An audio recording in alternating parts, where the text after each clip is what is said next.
오늘은 인생의 시험 10번째 시간으로 세상의 질서를 거스르는 믿음의 삶이라는 제목으로 말씀 전합니다. 앞서도 말씀을 드렸지만 설교를 준비하면서 과연 이런 설교가 무슨 의미가 있을까? 그냥 현실에 치여서 하루하루 살아가고 있는 교인들에게 과연 어떤 영적인 도전은 줄 수 있을까? 아니면 그 생각에 파동이라도 줄 수 있을까라는 고민이 참 많이 되었습니다. 그럼에도 불구하고 이 설교를 준비하고 하는 이유는 우리의 삶이, 우리가 살아가는 삶의 방식이 하나님의 방식과 얼마나 멀어져 있는가를 아는 것만으로도 의미가 있지 않을까라는 마음으로 말씀을 준비하고 전합니다. 오늘도 전하는 말씀 가운데 여러분 각자에게 향하신 주님의 음성을 들을 수 있었으면 좋겠고 그 말씀 가운데 깨닫는 은혜가 있었으면 좋겠습니다. 예수님께서 광야에서 받으신 세 가지 시험은 예수를 그리스도, 메시아라, 나의 구세주다, 구원자라고 믿고 따르는 우리의 신앙생활에서 끊임없이 겪으며 살아가야 하는 인생의 시험, 악마의 유혹에 대한 메타포라고 할 수 있습니다. 그러니까 예수님의 시험과 우리가 겪어야 하는 시험이 다른 게 아니라 예수님께서는 먼저 우리가 인생을 살면서 겪어야 할 시험을 겪으시고 그것을 극복하시는 것을 보여줌으로 말미암아 우리로 하여금 인생에서 피할 수 없는 그 악마의 유혹, 악마의 시험을 우리가 어떻게 극복하며 살아갈 것인가를 가르쳐 주셨다는 말씀이에요. 따라서 예수님께서 악마에게 받으신 그 시험이 오늘날 우리에게는 어떤 시험인가를 분별할 수 있어야 된다는 거예요. 그래야 예수님께서 악마의 시험을 물리치신 것처럼 우리도 예수님께서 가르쳐 주신 방법으로, 예수님께서 극복하신 방법으로 우리 인생에 있어서 끊임없이 반복되어지는 시험을 극복하고 물리치고 이겨나갈 수 있다라는 것입니다. 굶주린 예수님에게 광야에 그 널브러진 돌로 빵을 만들라라고 하는 악마의 첫 번째 시험은 실패로 끝나고 말았습니다. 첫 번째 시험에서 실패한, 첫 번째 유혹에서 실패한 악마가 어떻게 했습니까? 예수님을 아주 높은 곳으로 데려가서는 세상의 모든 나라들을 보여주었다라고 말씀하고 있습니다. 누가복음 4장 5절로 6절 전반부의 말씀이죠. 그러자 악마는 예수를 높은 데로 이끌고 가서 순식간에 세계 모든 나라를 그에게 보여주었다. 그런 다음에 악마는 그에게 말하였다. 내가 이 모든 권세와 그 영광을 주겠다. 예수님을 높은 곳으로 데려간 악마가 세계의 모든 나라를 보여준 다음에 예수님에게 뭐라고 얘기하냐면 이 모든 나라의 권세와 그 영광을 너에게 주겠다라는 거예요. 악마가 예수님에게 준다고 한 세상 모든 나라의 권세와 영광이 무엇을 의미합니까? 무엇에 대한 메타포입니까? 이것은 우리가 세상에서 누리는 권력과 부 또는 명예와 인기를 나타내는 메타포입니다. 그리고 세상에서의 권력, 세상에서의 부, 세상에서의 명예는 대부분 사람이 정말 가장 가지고 싶어하는, 가장 욕심내는 거예요. 누구라도 할 수만 있으면 가지고 싶지, 못 가져서 힘이 안 돼서 능력이 안 돼서 못 가지는 것이지, 가질 수만 있다면 누구나 다 가지고 싶어 하는 것들이라는 것이죠. 그런데 세상의 모든 권세와 영광을 준다고 하는 악마가 이걸 그냥 준다고는 하지 않았어요. 그죠? 그러면 악마는 어떻게 해야 세상 권세와 영광을 다 보여준 다음에 이 권세와 영광을 주겠는데 어떻게 해야 이것을 준다라고 얘기했습니까? 뭐라고 얘기했어요? 예? 누가복음 4장 7절이에요. 우리 같이 읽겠습니다. 시작. 네 앞에 엎드려서 절하면 이 모든 것을 갖게 될 것이다. 여기서 내가 누구예요? 예? 악마. 세상 모든 권세가 자기 손아귀에 있다라고 말하는 악마에게 엎드려 절하면 이 모든 것을 갖게 될 것이다라고 얘기해요. 자기에게 엎드려 절하라고 하는 악마의 요구는 단순히 악마에게 한번 그냥 엎드려 절하면 되는 게 아니에요. 자기에게 엎드려 절하라는 이 한글 성경을 영어 성경은 어떻게 번역을 했냐면 So if you worship me, it will all be yours라고 했어요. 한번 엎드려 절하라, 나에게 엎드려 절하라는 것을 영어 성경은 뭐라고 얘기했냐면 worship me라고 했어요. worship이 뭐예요? 경배하라는 거예요. 예배하라는 거예요. 나를 예배하면, 나를 경배하면 내가 이 모든 것들을 너에게 주겠다라는 거예요.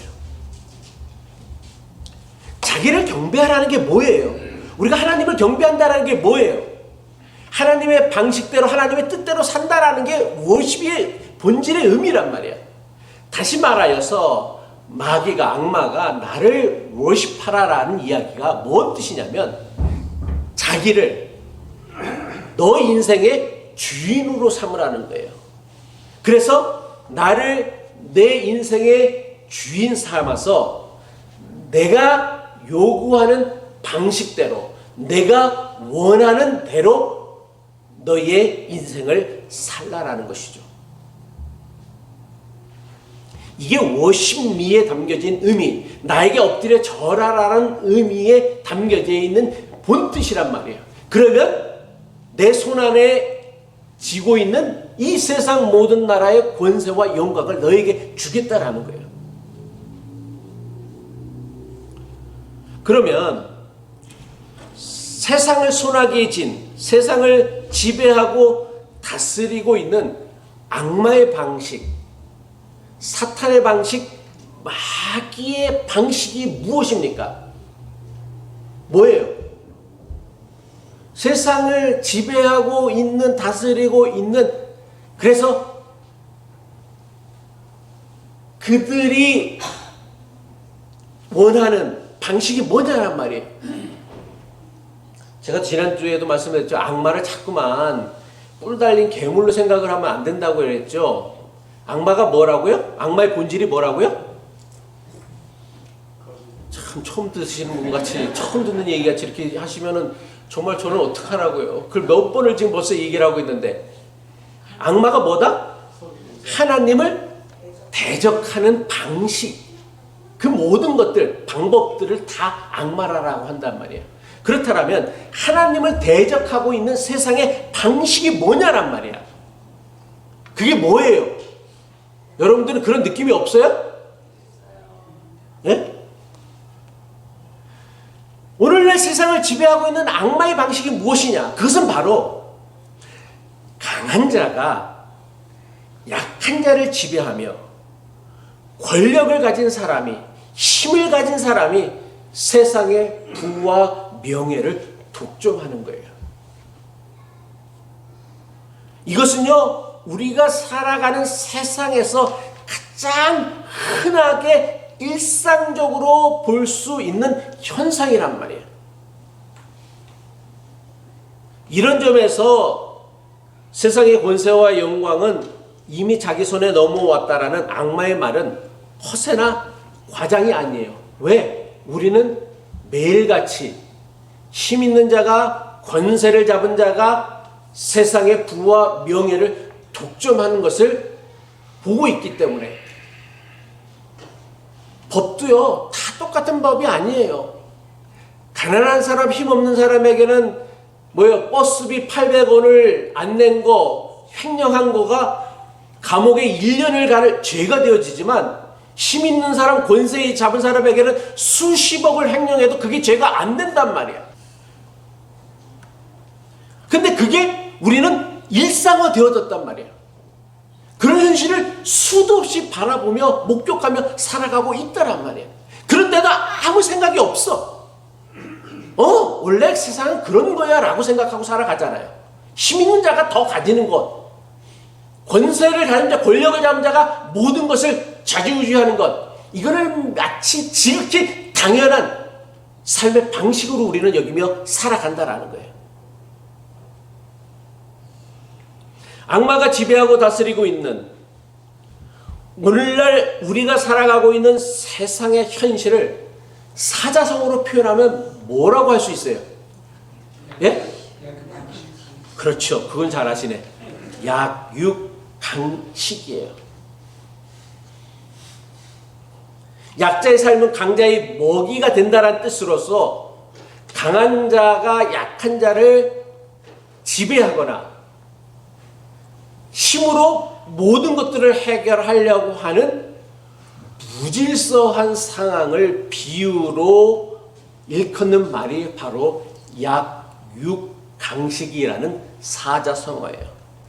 근데 이 약육강식이라는 사자성어는 오늘날 우리가 살아가고 있는 세상의 현실을 그야말로 가장 잘 나타내고 있는 사자성어라는 것이죠. 사람들은요, 남들보다 더 큰 힘, 더 큰 권세, 더 많은 부를 가지기 위해서라면 수단, 방법을 가리지 아니하고 인생을 살아갑니다. 그래서 약육강식은 우리가 살아가는 세상에 가장 강력한 질서가 되고 있고 원리가 되어지고 있다라는 사실이에요. 우리가 살아가는 세상에서 아주 빈번하게 나타나고 있는 대표적인 약육강식의 현상들이 무엇입니까? 어떤 것들이 있어요? 어떤 것들이 약육강식의 형상들이에요? 부익부 빈익빈이에요. 부자는 아무 노력도 없이 자신이 가지고 있는 부만으로도 이전보다 더 막강한 부를 소유하게 되어집니다. 가난한 사람은 아무리 노력해도 살아갈수록 더 가난해져요. 또 이기면, 승리하면 모든 것들을 다 독식하는 세상이 오늘 우리가 살아가는 세상에서 나타나고 있는 약육강식의 현상들이란 말이에요. 더 나아가 인종차별. 힘 있는 인종이 힘없는 인종을 차별해요. 성차별. 힘 있는 남자가 힘없는 여자들을 차별해요. 장애인, 소수자 차별. 이런 모든 것들이 다 뭐다? 약육강식의 현상들이다라는 거예요. 많은 사람이 약육강식이라고 하면 동물의 세계를 나타내는 자연의 질서, 동물의 질서쯤으로 생각합니다. 그래서 동물의 세계는 힘센 것이 약한 것을 잡아먹는 약육강식의 질서와 원리에 의하여 유지된다라고 생각해요. 심지어 동물의 세계에서 나타나고 있는 약육강식의 질서를 교인들조차도 하나님의 창조 질서다라고 생각하고 있는 교인들이 있어요. 그 결과 인간 세상에서 나타나고 있는 약육강식의 현상 역시 지극히 자연스러운 창조의 질서, 지극히 당연한 창조의 원리로 받아들이고 이해한다라는 거예요. 하지만 약육강식을 동물의 세계든 인간의 세계에 지극히 당연한 질서라고 여기는 것은, 그렇게 여기게 만드는 것은 매우 교묘하고 교활한 악마의 유혹이고 시험이라는 사실을 알아야 합니다. 약육강식은요, 결코 하나님의 질서나 법칙이 아닙니다. 약육강식은요, 세상과 사람을 지배하고 통제하려는 악마의 방식이며 악마의 질서이고 악마의 방법이다라는 거예요. 하나님께서 창조하신 동물의 세계는요, 여러분들이 생각하는 것처럼 약육강식의 질서로 유지되어지지 않습니다. 동물들은요, 아무리 힘이 세다고 하도 약한 동물들을 무제한으로 무조건 잡아먹지는 않아요. 그렇게 잡아먹을 수도 없고요. 육상 동물 가운데, 현존하는 육상 동물 가운데 가장 힘센 동물이 코끼리래요. 코끼리는 현존하는 그 동물 가운데 가장 힘이 세고 덩치가 큰 동물인데, 코끼리가요, 자기보다 약한 동물들을 잡아먹던가요? 먹어요, 안 먹어요? 안 먹지, 당연히. 코끼리는 초식동물인데 괴롭히지도 않아요. 코끼리는 풀만 먹고 살아가는 초식동물이기 때문에 다른 동물을 사냥하지도 괴롭히지도 않아요. 오직 무슨 동물만? 육식 동물만 다른 동물들을 잡아먹어요. 그러면 다른 동물들을 잡아먹는 육식 동물의 세계는 무조건 양육강식의 세계라고 할 수 있느냐? 또 그렇지도 않다라는 거예요. 우리가 오해하는 것처럼 동물의 세계는 사자가 뭐 밀림의 왕이다라고 하는데, 정말 사자가 밀림의 왕일까요? 정말 사자가 호랑이가 밀림을 지배하는 동물일까요? 그렇지 않습니다. 동물의 세계를 보면요, 살찐 소나 살찐 양은 있어도요, 배 나온 사자는 없어요. 여러분, 배 나온 사자 봤어요? 예? 배 나온 호랑이 봤어요? 사자나 호랑이 배가 어때요? 진짜 배 가죽에 바짝 달라붙어 갖고서 집에서 키우는 고양이나 배가 나오고, 그렇지 야상 고양이들도 배가 홀쭉 달라붙었어요. 왜 그래요? 먹고 사는 게 힘들기 때문에 그러는 거예요. 배불리 못 먹고 살기 때문에 그러는 거예요. 우리는 사자가 힘이 세니까 동물의 모든 동물을 지 마음대로 잡아먹어 늘 배부를 줄 아는데, 아니요, 그렇지 않다라는 거예요. 그래서 밀림의 다수는 누구예요?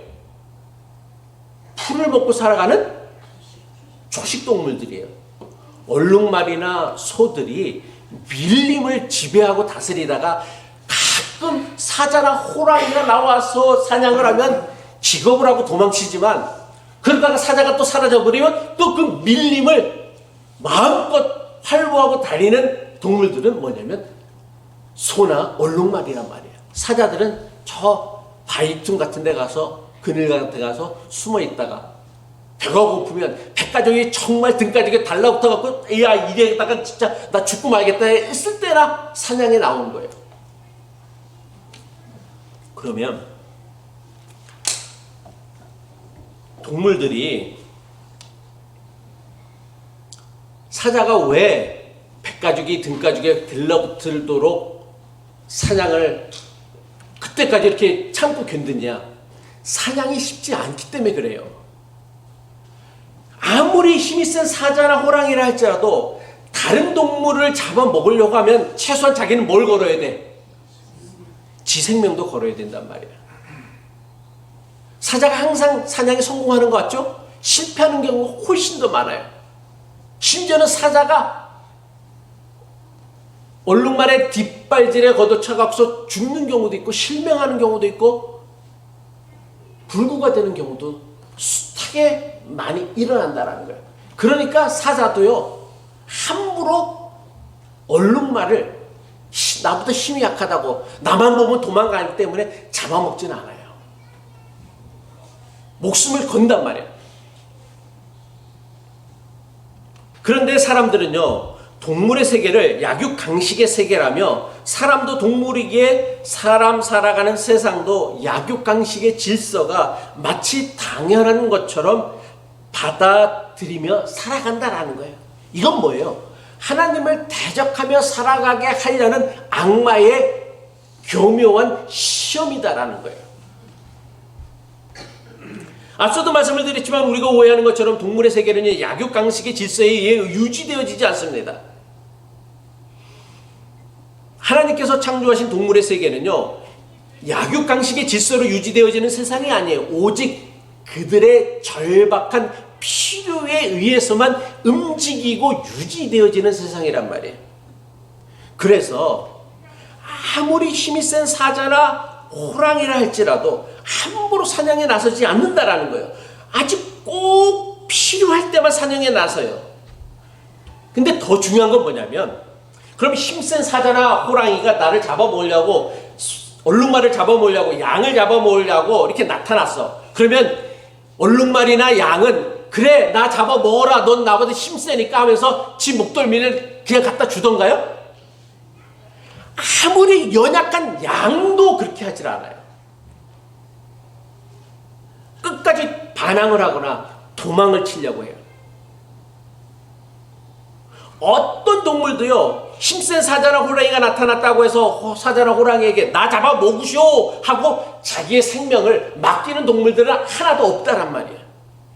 아무리 연약한 동물이라 할지라도 자신의 생명을 지키기 위하여 자기보다 훨씬 강한 동물들에게 도망치거나 도망치는 것이 실패하면 끝까지 저항하며 발버둥을 친단 말이에요. 그런데 이상하게도 유독 사람만은요, 힘센 사람, 권세 높은 사람, 돈 많은 사람이 괴롭히면요, 저항하질 않아요. 그냥 날 잡수하고 자기의 생명을 내어놓습니다. 자기의 자존감을 내어놓습니다. 힘이 없어서 도무지 내 실력으로는, 내 능력으로는 저항할 수 없다라면 하다못해 뭐라도 해야 돼. 도망이라도 쳐야 돼. 그리고 욕이라도 해야 돼. 저 나쁜 새끼 같으니라고, 저 인간 같지 못한 새끼라고 욕이라도 해야 되는데 욕도 못해. 오히려 먼저 납작 엎드려서, 바람이 불기 전에 먼저 엎드린다라는 뭐 시인의 식구처럼, 바람도 불기 전에 그 사람이 나에게 와서 뭐라고 하기도 전에 먼저 바짝 엎드려 갖고서 힘센 사람, 권력 있는 사람에게 굴복한단 말이에요. 그리고는 심지어 어떻게 생각하냐면, 힘센 놈에게, 권력을 가진 놈에게, 돈 많은 놈에게 바짝 엎드려 굴복하며 살아가는 것들이 마치 대단히 현명한 처세술로 여긴다라는 거예요. 과연 이것이 정말 현명한 처세술이라고 할 수 있을까요?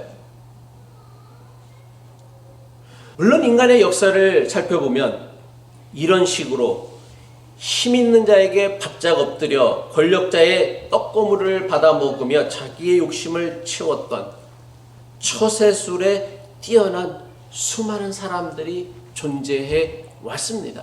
지금도 그렇고요. 하지만 동시에 인간의 역사에는 약한 사람들을 억압하고 착취하는 힘 있는 권력자에 맞서 싸웠던 대단히 어리석어 보이는, 멍청해 보이는, 미련해 보이는 사람들도 있었다라는 거예요. 그럼 한번 여러분 진지하게 생각해 보시기 바랍니다. 오늘날 우리가 그나마 이만큼의 인간다운 권리를 누리며 살게 되어진 것이 누구의 덕분이냐라는 거예요.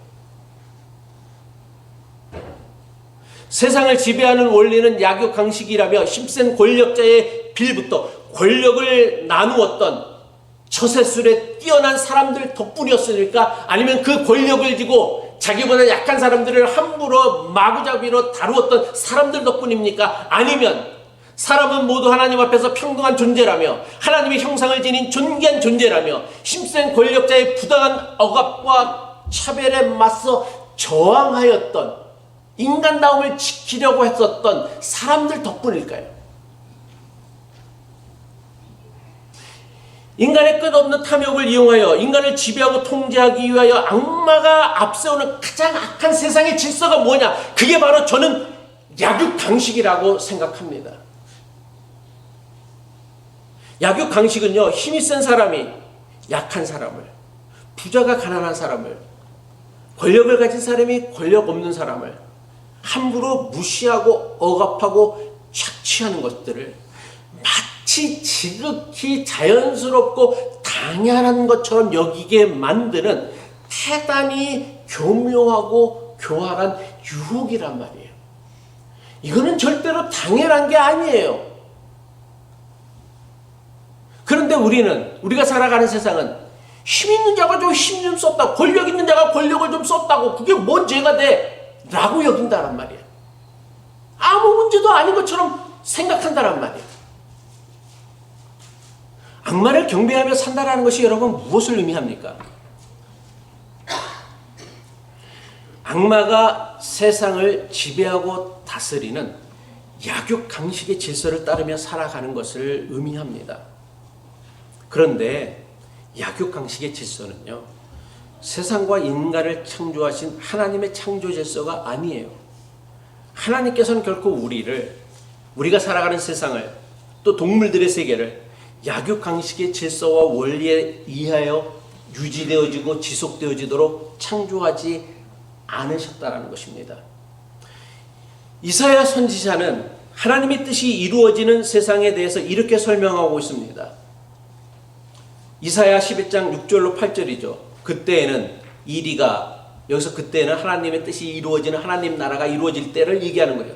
이리가 어린 양과 함께 살며 표범이 새끼 염소와 함께 누우며 송아지와 새끼 사자와 살진 짐승이 어린아이가 그것들을 이끌고 다닌다.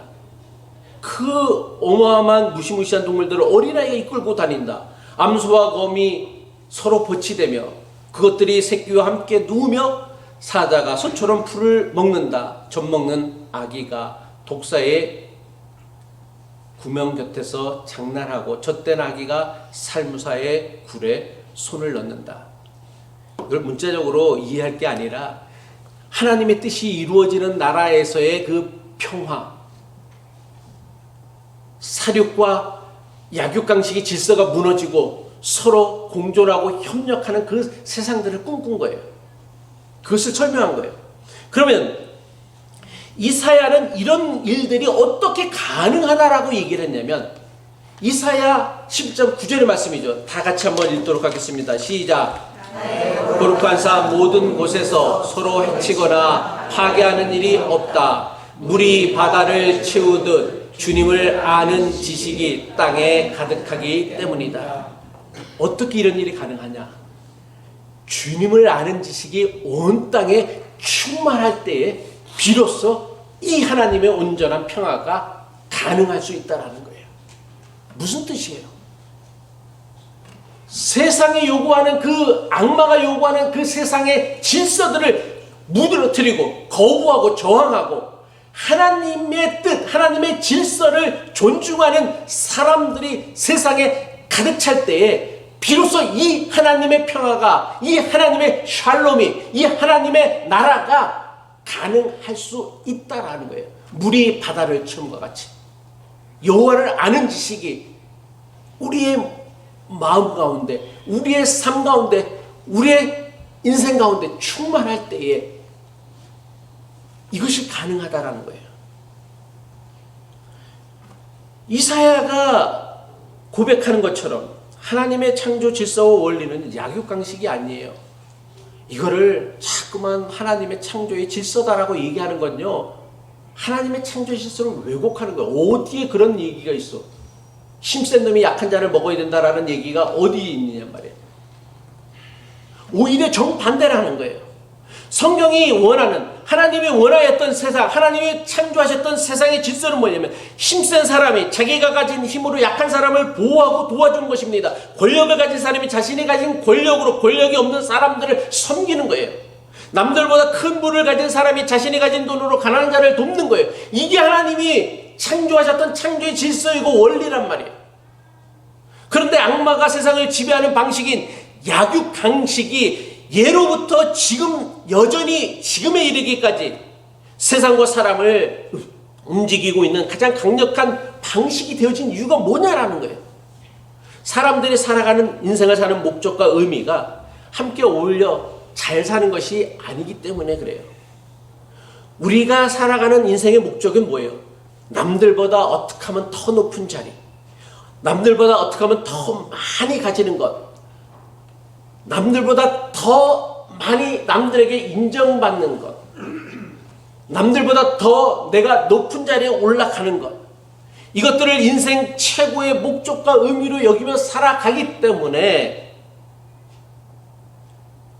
세상을 지배하는 악마의 방식인 약육강식의 원리가, 질서가 지금까지 계속 유지되어진다는 거예요. 그리고 이 세상의 권세와 영광을 위하여 우리는 하나님 대신 악마를 예배하며 경배하며 살아가고 있기 때문입니다. 이거는 교회나 교인들도 별반 다르지 않습니다. 많은 교인들이 입으로는 하나님 나라를 말하고 하나님 나라가 이루어지기를 오늘도 우리가 기도했습니다. 하지만 정작 교인들 대부분이 원하는 나라, 목사 대부분이 원하는 나라는 하나님의 뜻이 이루어지는 하나님 나라가 아니에요. 목사나 교인들 대부분이 원하는 것은 비전이라고 그럴듯하게 포장되어진 자기의 뜻, 자기의 자랑, 자기를 칭찬해주고 자기를 인정해주는 나라예요. 이거를 교회에서까지 와서 계속하고 있다란 말이에요. 그러니까 이거는 우리는 하나님을 믿는 게 아니라 누구를 믿는 거예요? 누구를 예배하는 거예요? 악마를 예배하는 거란 말이에요. 형식은 하나님을 경배하는 것인데 실제로는 뭐를 경배하는 거예요? 악마를 경배하는 거란 말이에요. 예수님이 유혹받으신 것처럼 우리도 끊임없이 악마의 유혹을 받으며 살아가고 있습니다. 남들보다 더 많이 소유하고 더 높은 위치에 오르고 싶은 마음이 들 때마다 과연 우리는 무엇을 위하여 이런 것들을 욕심내고 있는지를 우리가 하나님 앞에서 자기 자신을 돌아봐야 한다는 거예요. 그래야 우리가 인간다움을 잃지 않고 살아갈 수 있다란 말이야. 개돼지가 아니라 인간다운 삶을 살아갈 수 있다란 말이야.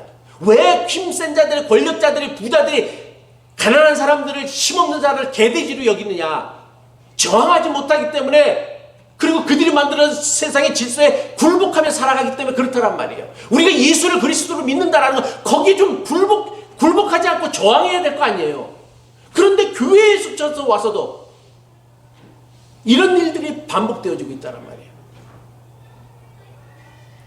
예수님께서 몸소 보여주신 모습은요, 우리가 어떻게 인생을 살아야 하는지를 보여주셨습니다. 예수님이 보여주신 모습이 무엇이었습니까? 예수님은 하나님의 아들이라는 그야말로 막강한 권세, 권위를 이용하여 사람들을 지배하거나 사람들을 이용하려 하지 않으셨습니다. 상식으로 따진다라면, 세상의 질서를 따진다라면 누가 예수님의 발을 씻겨야 돼? 제자들이 씻겨야 돼. 그런데 누가 씻기셨어요? 예수님이 제자들의 발을 씻기셨다라는 거예요. 이건 대단히 상징적인 의미가 있는 말씀이에요. 제자들의 발을 씻기며 가장 낮은 자의 모습으로 섬김의 본을 보여주셨어요. 이거는요, 당시 세상을 지배하는, 세속을 지배하는 약육강식의 질서를 정말 그야말로 정면으로 대적하는 하나님의 방식이었단 말이에요.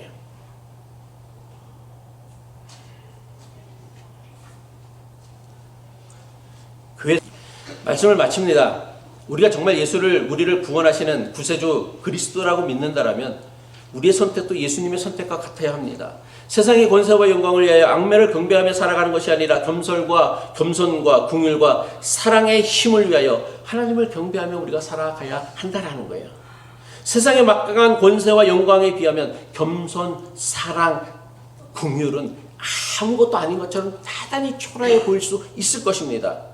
하지만 우리가 분명히 알아야 될 것은 오늘 우리가 살아가는 세상을 단 한 발짝이라도 이전보다 나아지게 만드는 것은 세상의 권세와 영광이 아니었다라는 사실입니다.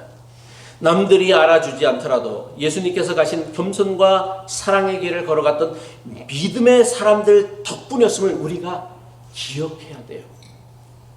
그래야 우리가 개돼지로 살지 않을 수 있다는 거예요.